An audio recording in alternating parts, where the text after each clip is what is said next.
Subscribe now and press the bell icon. Never miss.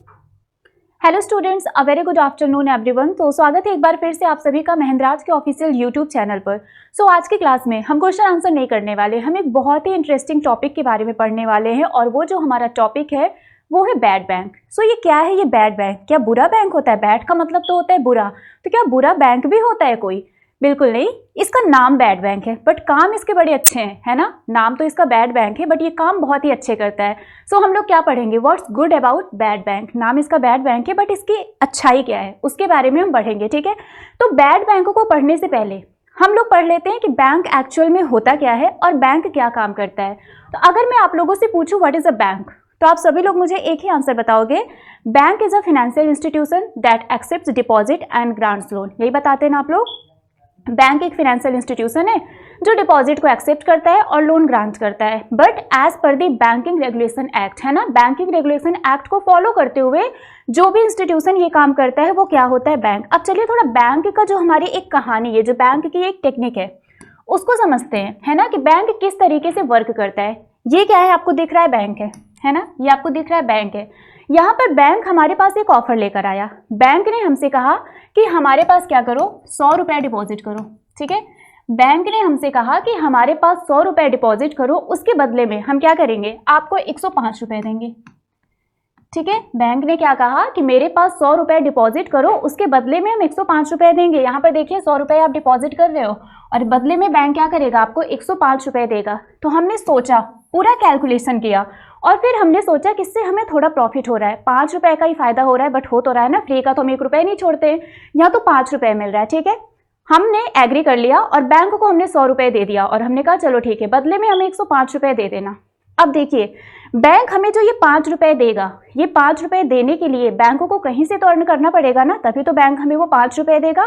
Bank ने क्या किया? जो 100 रुपए इनको हमने दिए थे, बैंक को हमने जो 100 रुपए दिए थे वही 100 रुपए लेकर ये बैंक हमारे पास आया, मतलब पब्लिक के पास आया और बोला, सब लोग बहुत ध्यान से सुनो, मेरे पास 100 रुपए हैं, जिनको भी 100 रुपए की जरूरत है मेरे से ले लो, है ना। एक तरफ इन्होंने हमसे 100 रुपए लिया और हमसे कहा 100 रुपए दो, बदले में 105 रुपए देंगे। अब वो 5 रुपए हमें वापस करने के लिए बैंक ने हमसे कहा कि मेरे पास 100 रुपए है, जिनको भी 100 रुपए की जरूरत है वो ले लो, ठीक है। तो जिनको नीड थी वो इसको लेंगे, है ना। अब अगर आपको पैसे की जरूरत है, मैं आपको 100 रुपए दे रही हूँ, तो ऑब्वियस सी बात है आप उसको लेंगे। आपने कहा चलो ठीक है हम 100 रुपए ले लेते हैं। बैंक ने आपको 100 रुपए दे दिया, बट बैंक बहुत ही चालाक है ना। बैंक ऐसे फ्री में थोड़ा ना 100 रुपए देगा। बैंक ने कहा कि हम आपको 100 रुपए दे तो रहे हैं, बट बदले में हम आपसे 115 रुपए लेंगे। कितना लेंगे? 115 रुपए देंगे। 100 रुपए बट बदले में 115 रुपए लेंगे।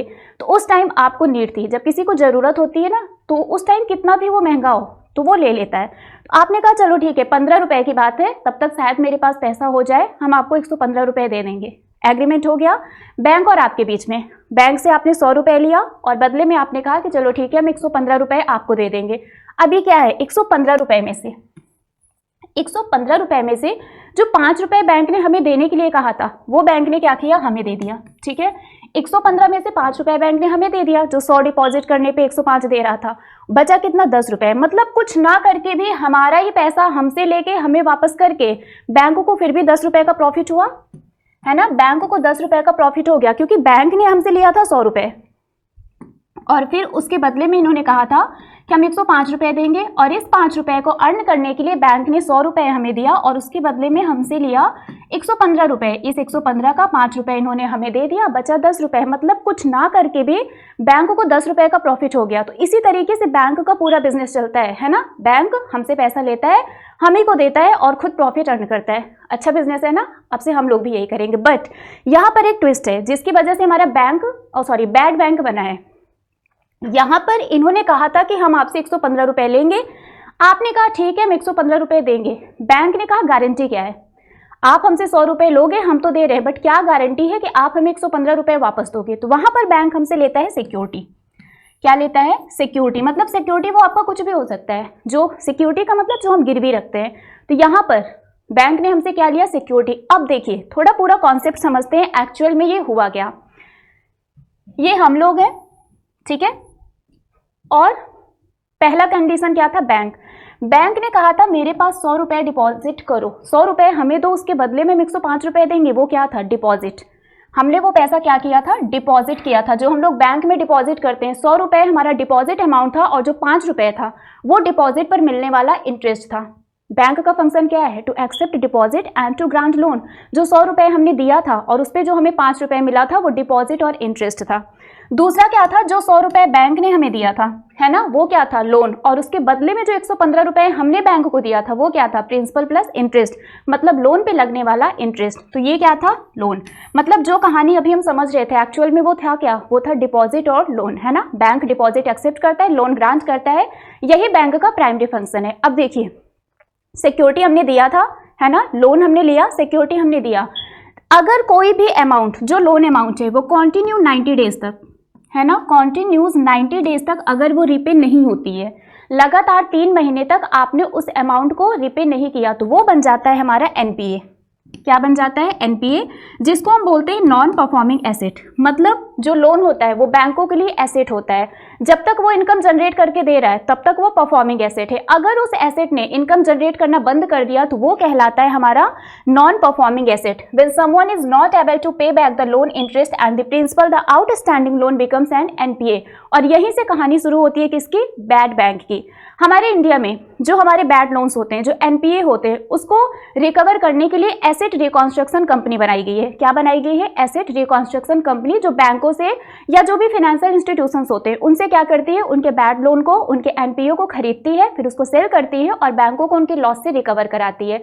बट ये जो हमारा एआरसी है ना, एसेट रिकंस्ट्रक्शन कंपनी, ये जो छोटे अमाउंट के हमारे एनपीए होते हैं, बस उनके लिए ही ये यूजफुल होती है। बट जो हमारा मतलब बड़े अमाउंट का होता है, लाइक 500 करोड़ के ऊपर का जो एनपीए होता है, उसके लिए एआरसी हमारा उतने बेटर तरीके से काम नहीं कर पाता है। तो इसी के लिए हमारा नया बैड बैंक बनाया गया है। ठीक है, हमारी गवर्नमेंट ने खुद की एक एसेट रिकंस्ट्रक्शन कंपनी बनाई है जिसको हम क्या बोलते हैं? Bad bank. अब समझते हैं क्या है। For resolution of the huge NPA, जो एनपीए होता है non performing asset in the Indian banking sector, Indian banking sector में जो हमारा एनपीए, जो हम लोगों ने लोन दिया था, लोन लेने के बाद हम लोगों ने उसको वापस नहीं किया, वो एनपीए बन गया। तो जो हमने सिक्योरिटी रखी थी, अब उसको बैंक क्या करेगा? उसको बेचेगा। क्यों बेचेगा? अपने लॉस को रिकवर करने के लिए, है ना। अगर हम लोग पैसा लिए, बदले में सिक्योरिटी दी और हम पैसा वापस नहीं कर रहे हैं, तो बैंक उस लॉस को रिकवर कैसे करेगा? आपने जो भी गिरवी रखा है, बैंक उसको बेच के अपने लॉस को रिकवर करेगा। तो for the resolution of huge NPA, जो हमारा एनपीए है, नॉन परफॉर्मिंग एसेट है इंडियन बैंकिंग स्ट्रक्चर में, गवर्नमेंट ऑफ इंडिया ने उसके लिए क्या किया है? 2 नई एंटिटी को सेटअप किया है ना। गवर्नमेंट ऑफ इंडिया ने क्या किया है? 2 नई एंटिटी को सेटअप किया है, जो क्या करता है? बैंकों से उनके बैड लोन को एक्वायर करता है और फिर मार्केट में उसको सेल करता है। मतलब 2 एंटिटीज को कंबाइंडली हम क्या बोलते हैं? Bad bank. 2 एंटिटी बनाई गई है गवर्नमेंट के द्वारा। एक क्या करती है?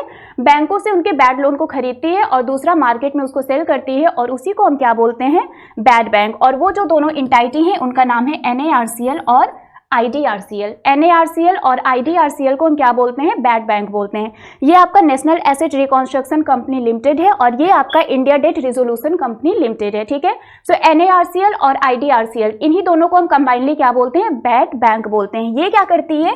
ये बैंकों से उनके एनपीए को खरीदती है, सिर्फ खरीदती है। मतलब इस कंपनी और बैंक के बीच में एग्रीमेंट होता है और मार्केट में उस एनपीए को सेल कौन करता है? आईडीआरसीएल सेल करता है। और इन दोनों को एक साथ क्या बोलते हैं? Bad bank. I really hope so कि यहां तक क्लियर हो गया होगा। अब यहां पर देखते हैं, सबसे पहले हम बात करते हैं एनएआरसीएल की। अगर हम एनएआरसीएल की बात करें, ये हमारे बैंक है ना, ये बैंक है, इनका जो भी अमाउंट था, जो भी बैड लोन था, इसको कौन खरीदेगा?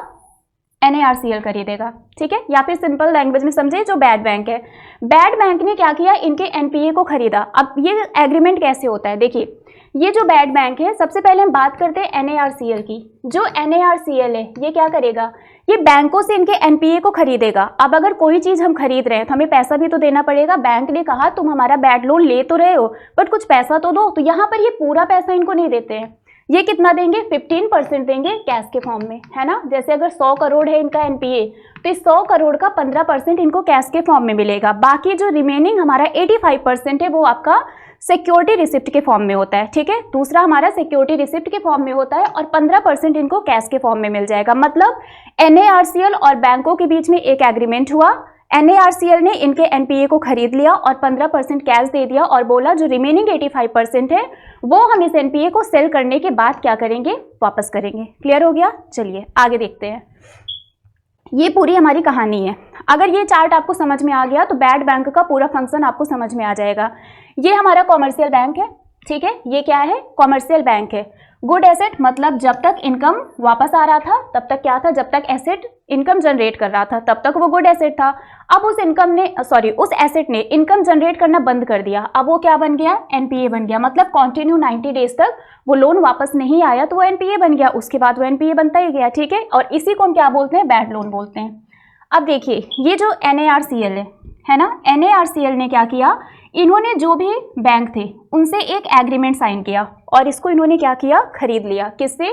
कॉमर्शियल बैंक से। और इसके बाद 15% अमाउंट इन्होंने क्या किया? कैश के फॉर्म में बैंक को वापस कर दिया, ठीक है। मतलब दे दिया, वापस नहीं किया।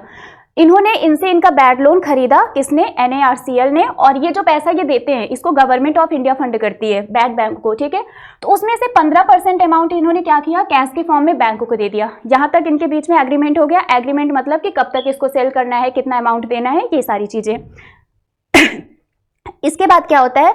अब दूसरा जो काम है वो कौन करेगा? IDRCL करेगा। IDRCL क्या करता है? वो इस एसेट को बेचेगा, ठीक है। वो क्या करेगा? जो एसेट है उसको बेचेगा। अब उसको बेचेगा तो कोई ना कोई खरीदेगा, तो यहाँ पर क्या है? Buyer of asset. उस NPA को, संपत्ति को, एसेट का मतलब यहाँ पर संपत्ति हुई, सिक्योरिटी मतलब जो भी कस्टमर ने गिरवी रखा था, तो उस एसेट को, उस संपत्ति को क्या करेगा? कोई खरीदेगा। तो जो अमाउंट मिला उसको ये क्या करेंगे? ये सिक्योरिटी रिसिप्ट के फॉर्म में होता है। 85% आपका वो सिक्योरिटी रिसिप्ट के फॉर्म में था, तो वो दे दिया किसको? बैंक को, है ना। तो 85% जो रिमेनिंग अमाउंट था उसको IDRCL ने सेल करने के बाद क्या किया? सिक्योरिटी रिसिप्ट के फॉर्म में 85% जो अमाउंट था वो बैंक को दे दिया। सिक्योरिटी रिसिप्ट का मतलब ये हुआ कि ये जो IDRCL है, ये जो 85% अमाउंट सिक्योरिटी रिसिप्ट के फॉर्म में देगा, बैंक उसको मिलने के बाद गवर्नमेंट ऑफ इंडिया को वो रिसिप्ट दिखाएगा और फिर गवर्नमेंट ऑफ इंडिया वो पैसा बैंक को देगी। तो इस तरीके से इनका जो बैड लोन है, जो इनका NPA है, वो क्या होता है? रिकवर होता है बाय बैड बैंक, जिसको हम NARCL और IDRCL को कंबाइन बोलते हैं, ठीक है। अब देखिए जो मैंने आपको बताया वो सारी चीजें यहाँ पर लिखी हुई है, वन बाय वन हम इसको समझते हैं। सबसे पहले NARCL क्या करता है? ये बैड लोन को बैंकों से खरीदता है। क्या करता है? बैंकों से उनके बैड लोन को खरीदता है, ठीक है। It will pay 15% of the agreed price in cash. Cash के फॉर्म में 15% अमाउंट उनको दे देता है एंड रिमेनिंग जो 85% है वो सिक्योरिटी रिसिप्ट के फॉर्म में होता है, जो IDRCL एसेट को सेल करने के बाद बैंकों को देती है और फिर बैंक उस रिसिप्ट को किसको दिखाता है? गवर्नमेंट ऑफ इंडिया को। और गवर्नमेंट ऑफ इंडिया वो क्या करती है? बैंक को कैश के फॉर्म में वापस कर देती है, ठीक है। इसके बाद क्या है आपका यहाँ पर? When the assets are sold, अभी मैंने आपको बताया ना, जब एसेट को IDRCL की हेल्प से सेल कर दिया जाता है तो कॉमर्शियल बैंकों को जो उनका रिमेनिंग 85% अमाउंट था वो सिक्योरिटी रिसिप्ट के फॉर्म में वापस कर दिया जाता है, ठीक है।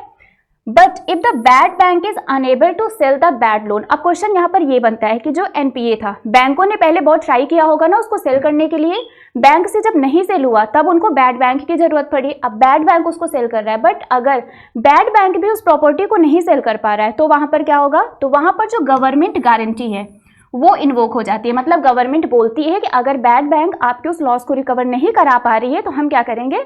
हम उसको रिकवर करा देंगे। वहां पर पैसा गवर्नमेंट देती है, ठीक है। तो ये पूरा फंक्शन था हमारा किसका? बैड बैंक का। आई रियली होप सो कि आपको ये समझ में आ गया होगा, है ना। और ये जो गारंटी है ये 5 साल के लिए क्या कर दी जाती है? एक्सटेंड कर दी जाती है। मतलब गवर्नमेंट वो पैसा वापस करती है, ठीक है। तो ये पूरा फंक्शन था किसका? बैड बैंक का। आई रियली होप सो कि आपको समझ में आ गया होगा। सिंपल लैंग्वेज में अगर हम समझे तो बैंकों का जो NPA होता है, जो बैड लोन होता है, उसको बैड बैंक क्या करती है? खरीदती है। 15% एग्रीमेंट के टाइम पर कैश के फॉर्म में डिपॉजिट मतलब उनको दे देती है और रिमेनिंग 85% सिक्योरिटी रिसिप्ट के फॉर्म में होता है, जो क्या किया जाता है? IDRCL की हेल्प से एसेट को सेल करने के बाद बैंकों को दिया जाता है, ठीक है। सो आई रियली होप सो कि आपको ये बैड बैंक समझ में आ गया होगा। सो फिलहाल आज के लिए बस इतना ही है। नेक्स्ट हम आपसे फिर मिलेंगे कल सुबह 6:30 बजे हमारे मॉर्निंग करंट अफेयर की क्लास में। Till then bye bye guys, take care, thank you so much. Subscribe now and press the bell icon. Never miss an update.